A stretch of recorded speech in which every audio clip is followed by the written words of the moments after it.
Hey y'all, welcome back to my channel, Journey Along with Shannon. Well, I have another good recipe that I absolutely love, so I hope y'all enjoy it too. But I've made this several times because 2 years ago, whenever we were kind of stuck home due to the mess going on in the world, I had planted a garden and I had planted some squash. The squash was running out of my ears. I was having so many that I had a hard time eating them all. So I come up with this recipe that takes about 2 or 3 depending on the size, because my my squash were not very big because I had them in a raised bed and they didn't have a whole lot of room to grow, but they were big enough for what I used them for. I would fry them up kind of like fried pickles, and I did a few other things with them. I can't remember now, but anyway, this is gonna be cheesy zucchini and squash casserole. My brother-in-law and sister-in-law, they raise a garden every year, and they had zucchini planted, and they were having so many that they couldn't eat them all either. So they were bringing me their zucchini. So that was great because, I didn't have to buy everything I needed for this recipe. So, but anyway, I'm going to get started with the recipe. I'm going to slice these 2 squash fairly thin. And then I have 2 zucchinis here I'm going to slice up too. And then I'm going to cut this onion in half, and I'm going to chop up half of it, and we're going to add it to this big old pot of mine, to some boiling water. And I'm going to boil it for about 15 minutes or until tender. And then I'll be back with y'all for the rest of the ingredients. So let's get started.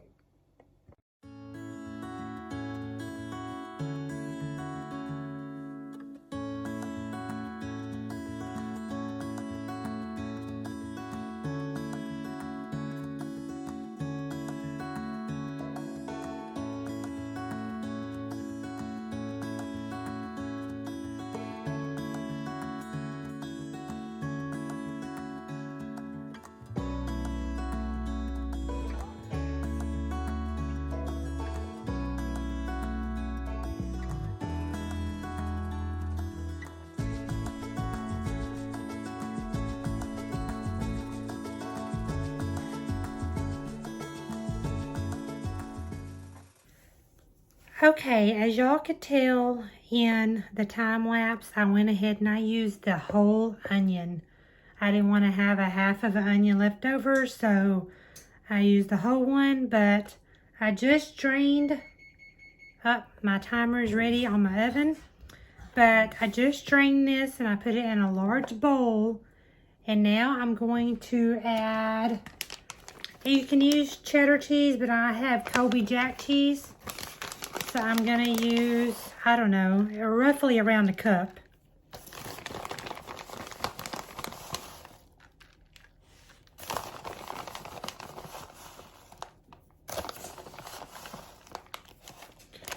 Alrighty, and now I'm going to add 1 tablespoon of white sugar. I'm going to add 1 stick of butter here.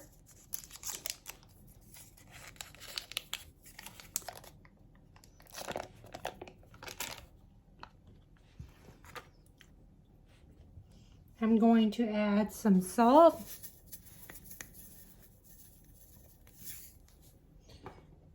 I have 2 eggs here, which they are fresh eggs because our neighbor brought us a dozen of fresh eggs.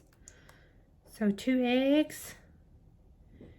And then I'm going to add a half of a cup of bisquick baking mix. I bought the buttermilk, it doesn't matter, but I'm going to add a half a cup of this.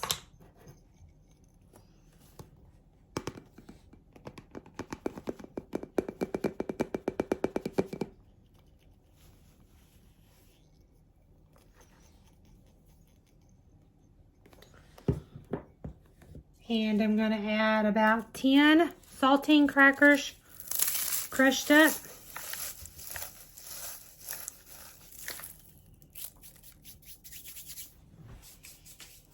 And now I'm going to give it a mix really good until this butter melts. And everything is mixed in really well.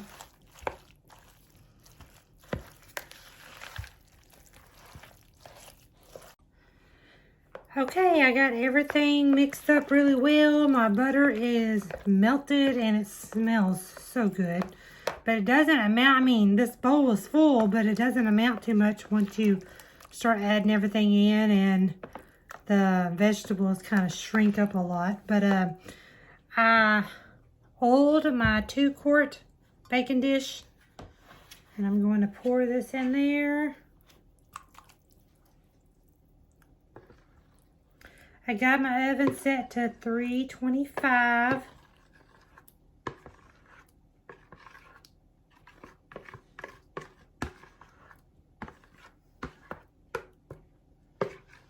I will put the recipe in the description in case y'all want to make it.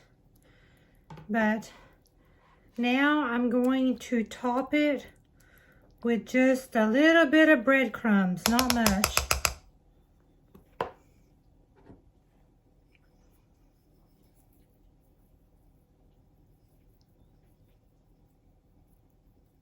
About 1/4 cup.